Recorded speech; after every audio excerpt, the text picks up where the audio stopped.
पूरी YouTube search करने के बाद आज मैं इस नतीजे पहुंचा हूं कि आज जो मैं अपवर्क प्रपोजल से रिलेटेड वीडियो बनाने वाला हूं, ऐसी वीडियो अभी तक यूट्यूब पे अपलोड नहीं हुई है।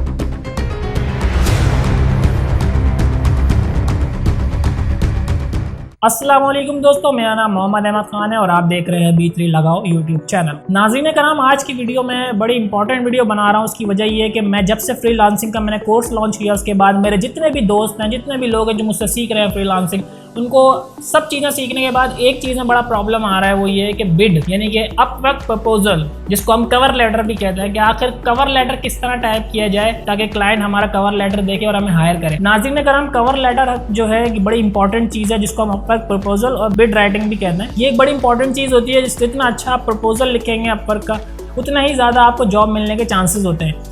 मैंने काफ़ी केस स्टडीज़ करी हैं नेट के ऊपर। काफ़ी लोग ऐसे हैं जो बताते हैं कि हमने कई कनेक्ट्स इसके ऊपर ख़त्म कर दिए, उसके अलावा परचेज करे कनेक्ट्स वो भी ख़त्म हो गए, लेकिन अभी तक कोई जॉब हासिल नहीं कर सके। तो नाज़रीन कराम, आपको पता है कनेक्ट्स जो होते हैं वो परचेज़ करने पड़ते हैं। उनकी कॉस्ट होती है जो कि 15 सेंट का एक कनेक्ट होता है। तो एक जॉब जो सबसे हल्की जॉब होती है उस पर 2 कनेक्ट्स यूज़ होते हैं और उसके बाद 4 और 6 कनेक्ट्स भी यूज़ होते हैं। मैक्सिमम 6 कनेक्ट्स होते हैं। तो ये कनेक्ट्स जो है आपके ज़ाया हो रहे होते हैं, आपको बिड लिखना नहीं आ रहा होता। कवर लेटर किस तरह लिखा जाए जो क्लाइंट को अट्रैक्ट करे, क्लाइंट उस पर आपको आए और आपको देखे। तो आज की इस वीडियो को एंड तक देखिएगा। आज की इस वीडियो में मैं आपको ऐसे फैक्टर और ऐसी ट्रिक्स बताऊंगा जिन फैक्टर को देखते हुए आप अपने अपवर्क प्रपोजल लिखेंगे तो मैं गारंटी देता हूँ 90% चांस होगा कि आपका जो अपवर्क प्रपोजल है वो जॉब विनिंग प्रपोजल बन जाए। This is the best Upwork tutorial for beginners. तो बिगनर्स को सबसे ज़्यादा मैं इसके अंदर करूँगा कि वो इसको ज़रूर देखें, क्योंकि जो फ्रीलांसर्स हमारे पुराने होते हैं वो उसको देखते हैं, वो काफ़ी फैक्टर्स को जानते हैं। लेकिन अगर वो भी ये देख लेंगे तो शायद कोई ऐसा फैक्टर वो मिस करते हो तो वो भी देख लेंगे, क्योंकि हमने इस फैक्टर जो हमने निकाले, मैंने खुद अपने एक्सपीरियंस से और हमारे जितने मेंटोर्स हैं सबसे मशवरा करने के बाद ये फैक्टर्स जो हमने नोट करें, जो कि फैक्टर्स इंतहाई इंपॉर्टेंट होते हैं हमेशा बिड करने से पहले और बिड करने के बाद के 2 फैक्टर्स में मैंने इनको डिवाइड कर दिया है। तो आइए शुरू करते हैं अपनी इस वीडियो को।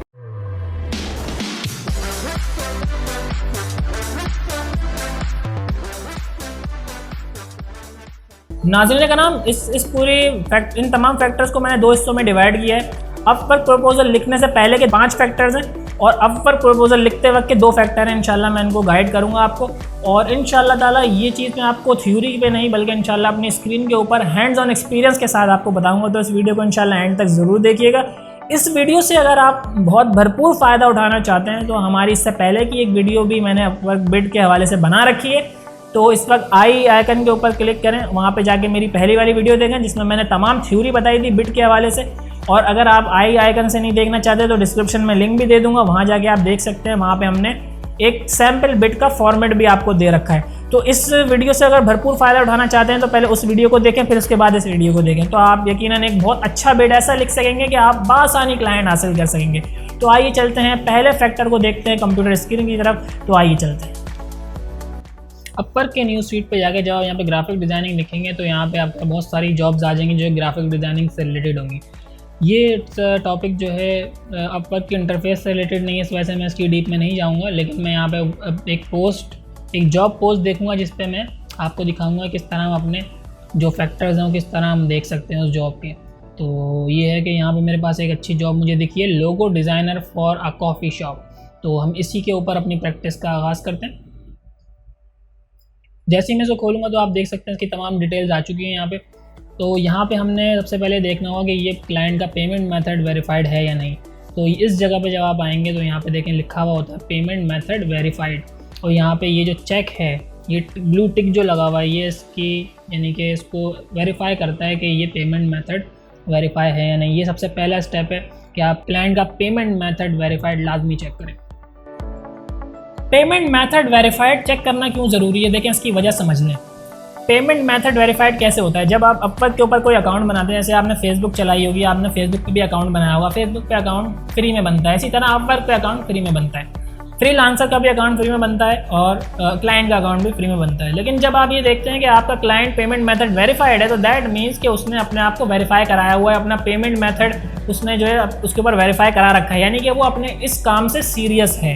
ऐसा नहीं है कि वो जो है उसने फ्री में अकाउंट बनाया। और ऐसा होता है जब कभी पेमेंट मेथड वेरीफाइड नहीं होता तो बहुत से क्लाइंट ऐसे होते हैं जॉब पोस्ट करते हैं 8-8 10-10 पोस्ट कर देते हैं, लेकिन उसके बाद किसी भी फ्रीलांसर को हायर नहीं करते, क्योंकि उनकी तो उसमें कोई ऐसी तरह की कोई एक्टिविटी नहीं हुई भी।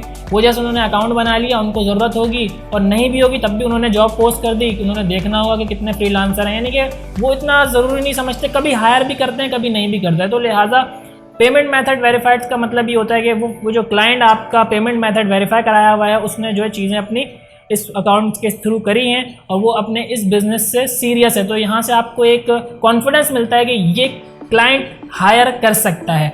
और मे बी पॉसिबल, मैं हरगिज़ ये नहीं कह रहा आप लोगों को कि बिना पेमेंट मेथड वेरीफाइड वाले को आप अप्लाई ना करें, उसके लिए कुछ अलग फैक्टर्स मौजूद हैं।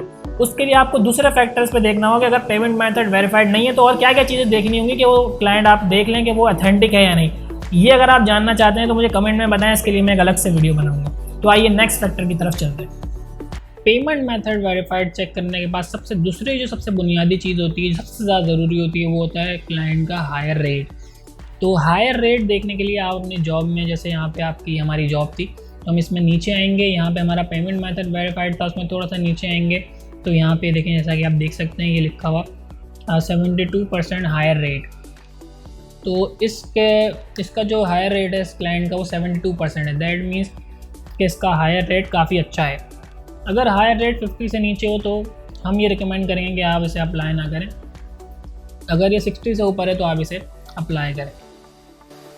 नाज़रीन कराम, हायर रेट यकीनन आपको समझ में आ गया होगा, थोड़ा सा और इसको डिफाइन कर देता हूँ। हायर रेट बेसिकली होता है कि फॉर एग्जांपल एक क्लाइंट ने 10 जॉब्स डाले और 10 के 10 जॉब्स के ऊपर उसने फ्रीलांसर को हायर किया, यानी 10 जॉब पे 10 फ्रीलांसर उसने हायर करे, ठीक है। उसका जो हायर रेट होगा वो 100% होगा। उसने हर पोस्ट के ऊपर उसने हायर कर लिया बंदा।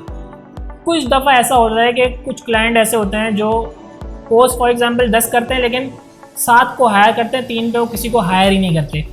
तो इससे उनकी अपनी प्रोफाइल को थोड़ा सा नुकसान पहुंचता तो है, लेकिन वो बहुत दफ़ा ऐसा होता है कि उनको किसी प्रोजेक्ट की ज़रूरत होती है और आगे चल के वो ऑब्सोलीट हो जाता है या उसको अब उनको उसकी ज़रूरत नहीं होती।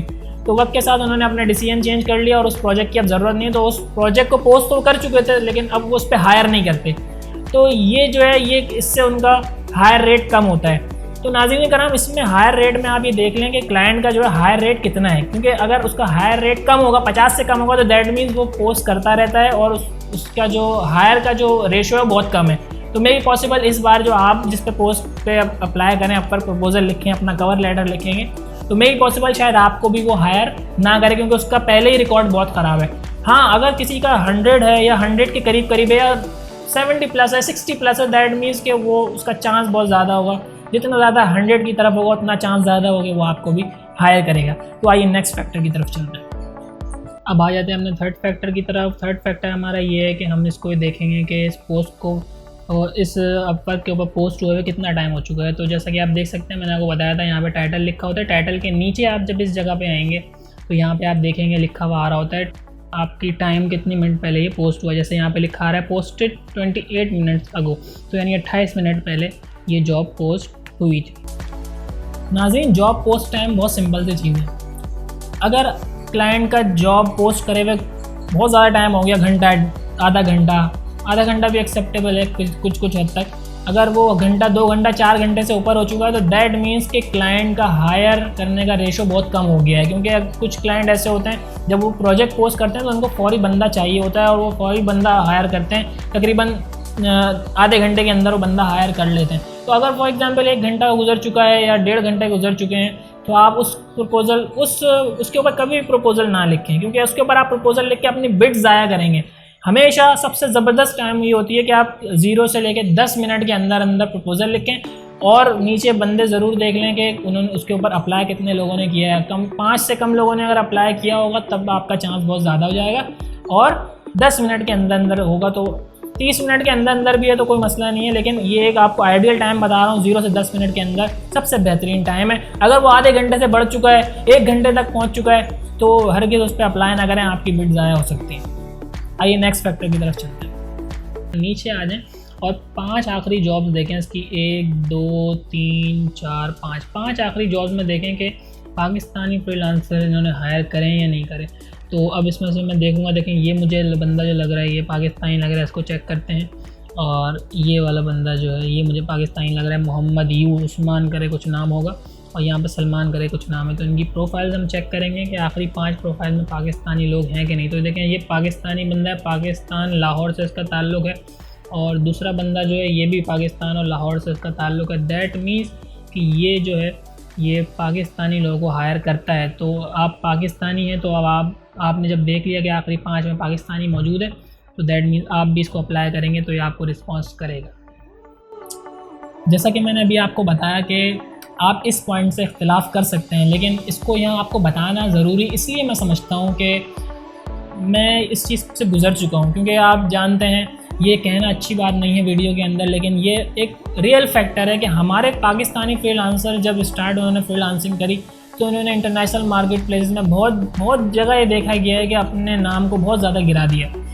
कुछ क्लाइंट्स का उन्होंने काम मुकम्मल नहीं किया, कुछ क्लाइंट के साथ उन्होंने अच्छी क्वालिटी की सर्विस नहीं दी, कहीं कमिटमेंट उन्होंने बहुत ज़्यादा कर ली और वो एक्सपेक्टेशन को पूरा ना कर सके। तो पाकिस्तानी फ्रीलांसर का अब तक जो है अब इंटरनेशनल मार्केट में काफ़ी ज़्यादा उनका जो है मोरल डाउन है, लेकिन अब काफ़ी बढ़ना शुरू हो गया क्योंकि अभी एक नया बूम आया फ्रीलांसिंग इंडस्ट्री में, तो हमारा फ्रीलांसर काफ़ी प्रोफेशनल हो गया है। लेकिन अभी तक कुछ ऐसे क्लाइंट्स मौजूद हैं जिनका पाकिस्तानी क्लाइंट के साथ पहले अच्छा रिलेशन नहीं रहा, जिसकी वजह से वो अब पाकिस्तानी को हायर नहीं करते। तो लिहाजा जब आप पीछे के 5 फ्रीलांसर आप देखेंगे कि उसमें पाकिस्तानी मौजूद है, दैट मीन्स कि ये बंदा पाकिस्तानी फ्रीलांसर्स को प्रेफर करता है, हायर करता है। और अगर वो नहीं करता तो पिछले 5 जो है उसमें पाकिस्तानी नहीं है, तो दैट मीन्स चांस कम है आपका। लेकिन इसके ऊपर आप देख लें कि और पीछे जाके देख लें और भी अगर कहीं पाकिस्तानी फ्रीलांसर हैं, आप उसके रिव्यूज़ पढ़ लें सारे, इसमें आपको थोड़ी सी और रिसर्च करनी पड़ेगी। लेकिन तो हम आपको ये रिकमेंड करते हैं कि पिछली 5 आईडीज़ ज़रूर चेक करें अपने क्लाइंट की, और उसमें अगर पाकिस्तानी मौजूद है तो उसके ऊपर बिड करें। अगर मौजूद नहीं है तो आप उस पर बिड ना करें, क्योंकि इसमें चांस ज़्यादा ये होगा कि वो आपको भी हायर नहीं करेंगे। आइए चलते हैं अपने नेक्स्ट फैक्टर की तरफ। लास्ट के 5 जो फ्रीलांसर्स हैं उनको हम ये देखेंगे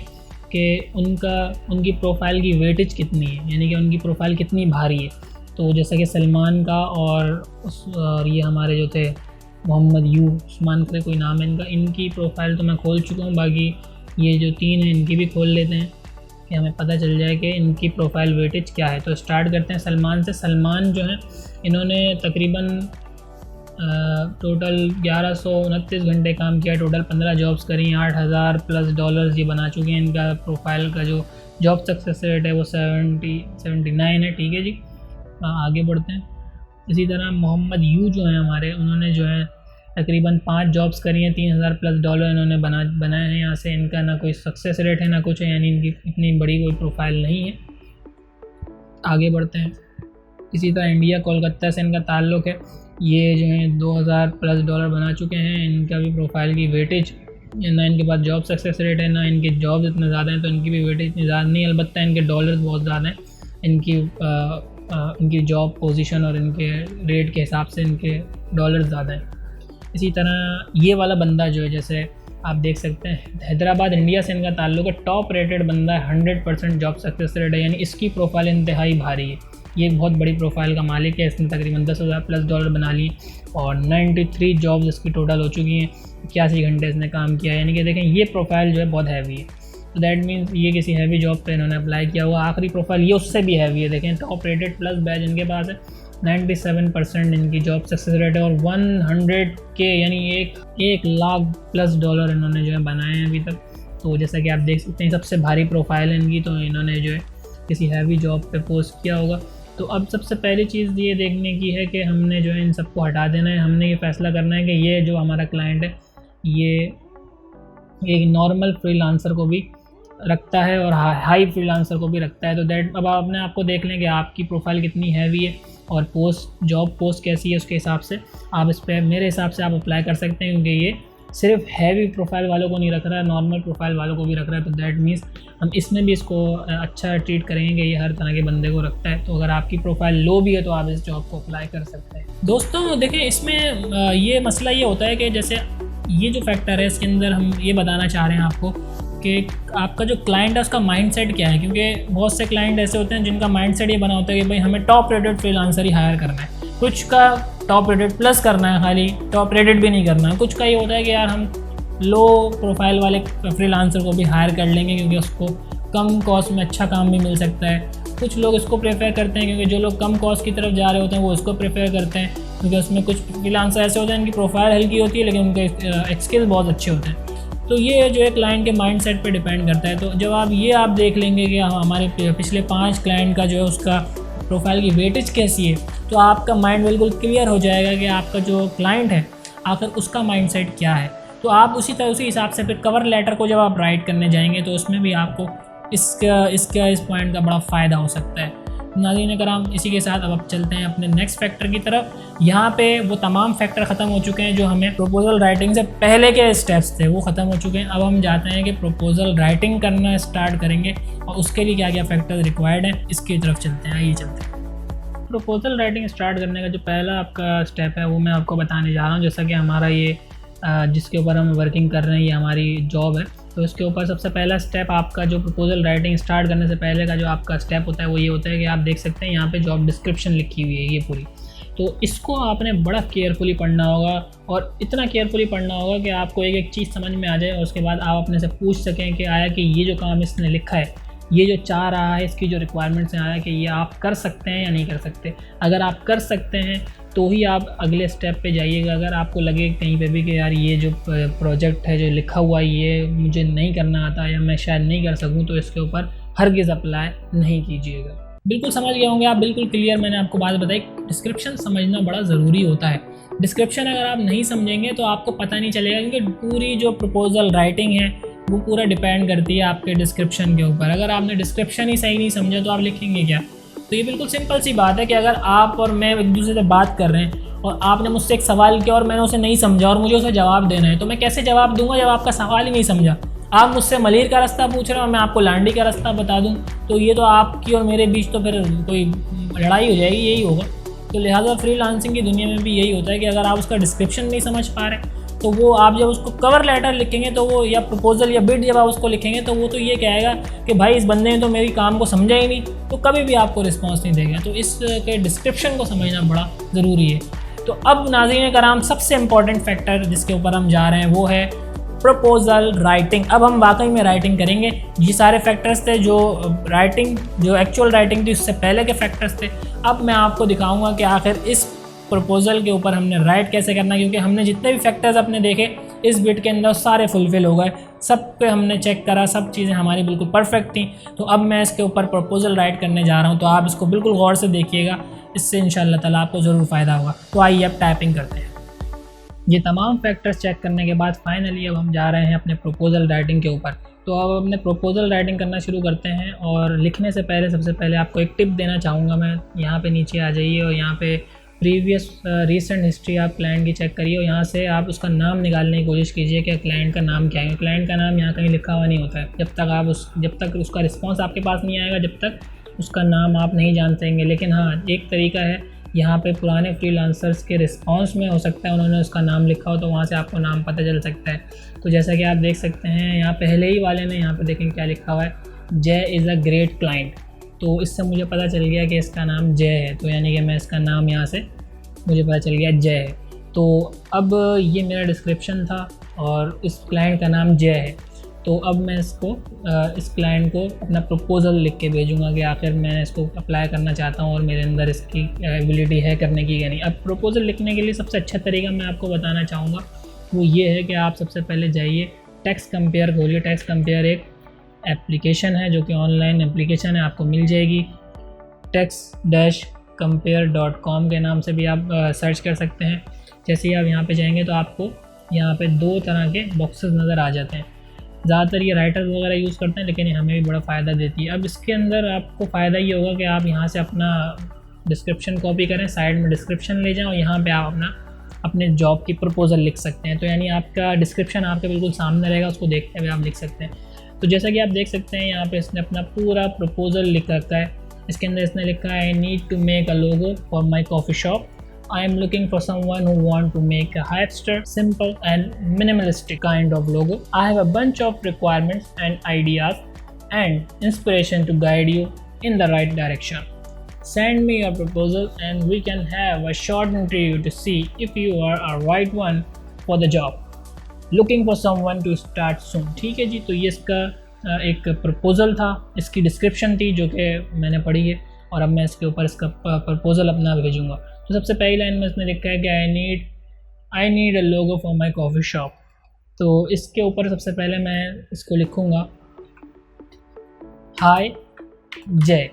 अच्छा, हाय जय जो है ये पहली ही लाइन में लिखने का मकसद ये है कि ये क्लाइंट को मालूम होता है कि उस एक नए फ्रीलांसर के पास नाम नहीं जा रहा। तो जब आप उसका नाम लिख के भेज देते हैं तो उस पर कई तरह के इम्पैक्ट पड़ते हैं। पहला तो ये कि आप किसी को जब नाम से मुखातिब करते हैं तो वो आपके ऊपर ज़्यादा जल्दी मुतवज्जो होता है, और दूसरा ये कि जब वो आपको देखेगा कि आप उसका नाम लिख रहे हैं और आप बिल्कुल नए हैं उसके सामने, तो वो ये चीज़ भी समझेगा कि आपने उसकी इस जॉब को बड़ा सीरियसली और बड़ा डीपली जाके देखा, जब कहीं जाके आपने इस पोस्ट पे अप्लाई किया। तो दो बड़े अच्छे इंप्रेशन पड़ते हैं नाम डालने से। तो इसीलिए मैं आपको बता रहा हूँ नाम लाजमी डाला करें, कोशिश करें नाम मिल जाए, नहीं मिले तो फिर हाय से भी काम चल जाता है।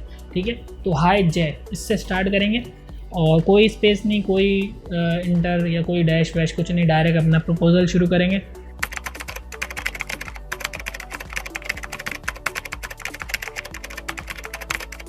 ठीक है जी, तो मैंने उसको बोला कि मैं आपका कॉफ़ी शॉप का लोगो डिज़ाइन कर सकता हूँ, अच्छा डिज़ाइन कर सकता हूँ 1 दिन के अंदर। तो आप देख सकते हैं उस लाइन को मैंने स्पेसिफिक रखा, कोई ज़्यादा इधर उधर की बात नहीं की। मैंने उसको 1 दिन के अंदर महदूद भी किया कि अगर वो जो चाहता होगा जल्दी तो वो ये देख सकता है कि 1 दिन में बंदा मुझे लोगो बना के दे देगा।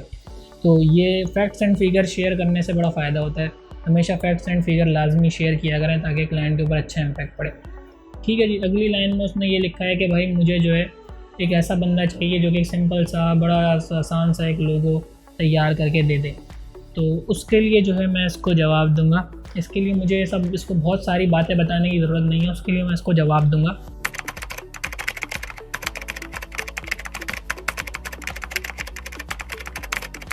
तो आप ये देख सकते हैं कि मैंने उसको ये कहा है कि आप हमारे पुराने लोगोज देखें जो कि आपके प्रोजेक्ट से बहुत ज़्यादा मिलते जुलते हैं। तो आप ये देख सकते हैं कि जब वो ये पढ़ेगा कि मैंने इसके मिलता जुलता काम इससे कर रखा है तो वो लाजमी मेरे पोर्टफोलियो को देखेगा, और जब वो मेरे पोर्टफोलियो को देखेगा तो लाजमी बहुत ज़्यादा चांस होगा कि वो मुझे रिस्पॉन्स दे, मुझसे बात करे। ठीक है, अच्छा आगे वो लिख रहा है bunch of requirements and ideas inspiration guide. वो मुझे कहना चाहता है कि उसके पास बहुत सारे आइडियाज़ हैं, वो मुझे डायरेक्शन देगा, मुझे गाइड करेगा। तो वो ये है कि इसकी जवाब देने की मुझे इतनी ज़्यादा ज़रूरत नहीं है। मैंने यहाँ पे अपने प्रीवियस वर्क की बात की थी, तो मुझे यहाँ पे अपना एक पोर्टफोलियो का लिंक जो है मैंने अपना लोगो डिज़ाइनिंग का यहाँ पे कॉपी करके रखा हुआ है। मैं पोर्टफोलियो को अपना लिंक पेस्ट कर दूँगा ताकि जब वो इसको देखे तो वो यहाँ से मेरा पोर्टफोलियो भी देख सके। ठीक है, अच्छा अगली जो बात ये कह रहा है कि send me a proposal to short interview. ठीक है जी, तो वो बहुत जल्दी काम स्टार्ट करना चाहता है, looking for someone to start soon. ठीक है, तो वो जो है मुझसे इंटरव्यू करेगा और वो जो है मेरे साथ काम जल्द से जल्द स्टार्ट करना चाहता है। तो इसके लिए मुझे इसको लिखना होगा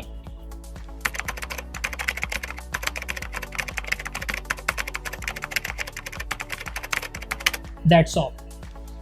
तो ये मेरा एक छोटा सा मैंने इसको मैंने लिखा कि आपके रिस्पांस जैसे ही मैं लूँगा और आप मेरे साथ काम करने में इंटरेस्टेड होंगे तो मैं आपके साथ काम करूँगा, और मैं जो है आपके इस प्रोजेक्ट के लिए अवेलेबल हूँ आपकी इस जॉब को करने में।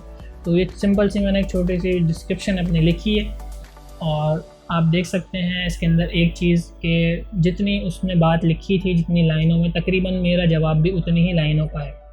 तो मुझे इस बिट को जब मैंने पढ़ा है तो मुझे नहीं लगता कि मुझे इधर उधर की ज़्यादा बातें करनी चाहिए। क्योंकि ये बंदा, उस बंदे की नेचर, जो इसकी जॉब इसने लिखी है, इसकी नेचर ये है कि अपनी बात बिल्कुल सिंपल सी रखी है, उससे उसको उतना ही हम जवाब देंगे जितना उसने लिखा है। तो ये एक ट्रिक है ये भी कि आप ऐसा ना हो कि उसने छोटी बात लिखी और आपने पूरा 2 पेज पे अपना पूरा डिस्क्रिप्शन लिख दिया। तो इससे होगा ये कि वो हो सकता है कि आपकी बिट को पढ़ के, आपके प्रपोजल को पढ़ के हेजिटेट हो जाए, उसको पढ़े ही ना। तो ये एक ट्रिक होती है, अगर किसी ने बड़ा प्रपोजल लिखा है तो आप बड़ा प्रपोजल लिखें, किसी ने छोटा लिखा है तो उसका बिल्कुल उसी के हिसाब से जवाब दें जैसा कि उसने लिखा है। तो ये मेरा प्रपोजल बन चुका है यहाँ पे। ठीक है, टोटल ये प्रपोजल है मेरा जो कि मैं सेंड करूँगा। इसको मैं अब यहाँ से कॉपी करूँगा, वापस मैं अपनी पोस्ट पे आ गया जो कि जॉब पोस्ट थी। यहाँ पे सबमिट प्रपोजल का बटन नज़र आ रहा है, इस पर क्लिक कर देंगे। जैसे सबमिट प्रपोजल के बटन पर क्लिक करेंगे तो यहाँ पर आप देख सकते हैं एक नई विंडो पॉपअप हो जाएगी। फिर हम यहाँ पे आएंगे, अपनी प्रोफाइल सेट करेंगे। अगर आपने लोगो डिज़ाइनिंग की कोई स्पेशल प्रोफाइल बना रखी है जैसे मैंने बनाई है तो यहाँ पे सेलेक्ट कर लेंगे। नीचे आएंगे, यहाँ पे देखेंगे कि आप माइलस्टोन पे काम करना चाहते हैं, बाय प्रोजेक्ट पे काम करना चाहते हैं। मैं बाय प्रोजेक्ट पे काम करना चाहूँगा। यहाँ पे आप बिट के रेट लिखते हैं, अभी वही लिखे हुए आ रहे हैं जो क्लाइंट का जो बजट है। आप कम ज़्यादा भी कर सकते हैं, 200 कर देता हूँ मैं फॉर एग्जांपल। यहाँ पे आपको ड्यूरेशन सेट करना होगा, लेस देन 1 मंथ, यानी 1 महीने के अंदर आप कर देंगे। ये ऑप्शन इतना ज़्यादा वो नहीं होता, क्योंकि उसको तो एक ही दिन में चाहिए, तो इस पर क्योंकि इसमें 1 महीने से कम की कोई बात नहीं हो रही। यहाँ पे 1 महीना लिखा है सबसे छोटा, उसके बाद 1 से 3 महीने, 3 से 6, फिर 6 से भी ज़्यादा। तो इसमें हम 1 दिन में उसको दे देंगे, तो हमने लेस देन 1 मंथ कर दिया, तो उसमें जितना भी कम हो सके, ठीक है। तो लेस देन 1 मंथ कर दिया। ये कवर लेटर जो हमने लिखा था पेस्ट कर दिया डायरेक्ट, ठीक है। और पेस्ट करने के बाद अगर कोई अटैचमेंट आप देना चाहते हैं तो आप अटैचमेंट अपलोड कर सकते हैं, और नहीं देना चाहते तो कोई मसला नहीं है, क्योंकि हमने जो कुछ भी हमें उसे दिखाना था हमने इस लिंक में दे दिया, तो हमें यहाँ पे अटैचमेंट नहीं डालनी चाहिए। इसी तरह फिर हम नीचे आते हैं और यहाँ पे सबमिट प्रपोजल का बटन है, इस पर हम क्लिक कर देंगे, और जैसे क्लिक कर देंगे हमारा प्रपोजल सबमिट हो जाए। सो नाज़रीन कराम, दैट्स ऑल फॉर मी। मैंने आज आपको यहाँ पे एक पूरा हैंड्स ऑन एक्सपीरियंस करके दिखाया। अब इसमें बहुत से फ्रीलांसर में भी पॉसिबल शायद इख्तिलाफ़ करते हैं, क्योंकि हर बंदे का अपना स्टाइल होता है, लेकिन मैंने आज की जो वीडियो बनाई है इसके अंदर मैंने हिट किया है बिगनर्स के लिए, क्योंकि मैं चाहता हूँ कि जो बिगनर्स बहुत कसीर तादाद है जो इनको रिप्लाई नहीं आ रहा, जो बेचारे परेशान हैं, फ्रीलांसिंग करना चाहते हैं लेकिन उनको बिड जो है करते हैं उनको जवाब ही नहीं आता, सालों से कर रहे हैं जवाब नहीं आ रहा, उल्टा पैसे लगा चुके हैं, कनेक्ट खरीद चुके हैं लेकिन जवाब नहीं आ रहा। तो वो इन फैक्टर्स में कहीं ना कहीं गलती कर रहे होंगे। जब वो इस वीडियो को देख के इन फैक्टर्स को अप्लाई करके फिर बिड लिखेंगे इंशाल्लाह, मुझे उम्मीद है अल्लाह पाक की ज़ात से इंशाल्लाह ताला उनको जवाब ज़रूर आएगा। और इस फैक्टर से ये बड़ा ज़बरदस्त फैक्टर्स हैं, क्योंकि मैंने जो चीज़ें आपको बताई पूरी गाइड करी, और यकीनन गाइड करने के बाद आपके जहन में भी बैठी होगी कि ये तमाम तर चीज़ें क्लाइंट की होती हैं, तो यकीनन ये कि फैक्चुअल हैं। इंशाल्लाह जब इस पर जाएंगे तो आपको काफ़ी फ़ायदा होगा। अच्छा, आखिर में मैं आपको ये बता दूं कि ये जो फैक्टर्स हमने बताए ये सिर्फ अपवर्क के लिए नहीं है, ये फैक्टर्स आप मुख्तलिफ जो फ्रीलांस मार्केट प्लेस हैं, जिसमें आपका guru.com है, freelancer.com है, ट्रूलांसर है। ट्रूलांसर भी एक बेहतरीन वेबसाइट है जहाँ से आप ऑनलाइन मार्केट प्लेस पर फ्रीलांस करके बहुत अच्छे पैसे बना सकते हैं। तो ट्रूलांसर पे भी अगर आप काम कर रहे हैं तो दैट मीन्स वहाँ पे भी यही फैक्टर्स होंगे, लेकिन जगह में भी पॉसिबल शायद उनकी चेंज है। जो चीज़ें मैंने आपको हर एक मखसूस जगह पे दिखाई नहीं पॉसिबल शायद जगह चेंज हो, लेकिन फैक्टर वही है, क्योंकि फैक्टर्स जो हैं ये सारे फैक्चुअल हैं, इनमें कोई भी ऊंच नीच नहीं होगी। क्लाइंट वेरीफाइड वहाँ पे भी होगा, यहाँ पे भी होगा, इसी तरह टाइम भी होगा जॉब पोस्ट का, इसी तरह सारी चीज़ें बिल्कुल एज इट इज़ होंगी, जगह का फ़र्क होगा। तो चीज़ें सारी जहन में रखें, सिर्फ अपना कॉन्सेप्ट क्लियर रखें कि आखिर मुझे प्रपोजल कैसे लिखना है। ये इस वीडियो से इंशाल्लाह आपको क्लियर हो जाएगा। इसी को आप तमाम फ्रीलांस मार्केट प्लेसेस पर अप्लाई कर सकते हैं। उम्मीद करता हूँ कि इस वीडियो से आपको बहुत फ़ायदा होगा, और अगर आपको इस वीडियो से सीखने के बाद आपके पास जवाब आना शुरू हो जाए, आपको काम मिलना शुरू हो जाए, इनफैक्ट एटलीस्ट एक काम मिल जाए, तो आप मुझे डिस्क्रिप्शन में ज़रूर बताइएगा। और अगर आपको इस वीडियो को देखने के बाद काम नहीं मिल पाए तब भी आप मुझे ज़रूर बताइएगा। इंशाल्लाह ताला मैं आपको और मज़ीद अच्छी टिप्स बताऊँगा। इसी के साथ इंशाल्लाह आपने मेज़बान मोहम्मद अहमद ख़ान को दीजिए इजाज़त। बिट का सैंपल पिछली वीडियो में दे चुका हूँ, डिस्क्रिप्शन में मौजूद है, वहाँ से ले लीजिएगा और उस वीडियो को भी देखिएगा, और उस वीडियो को देखने के बाद इसको देखेंगे तो और अच्छी वीडियो समझ में आएगी। इसी के साथ अपने मेज़बान मोहम्मद अहमद ख़ान को दीजिए इजाज़त। अल्लाह हाफ़िज़।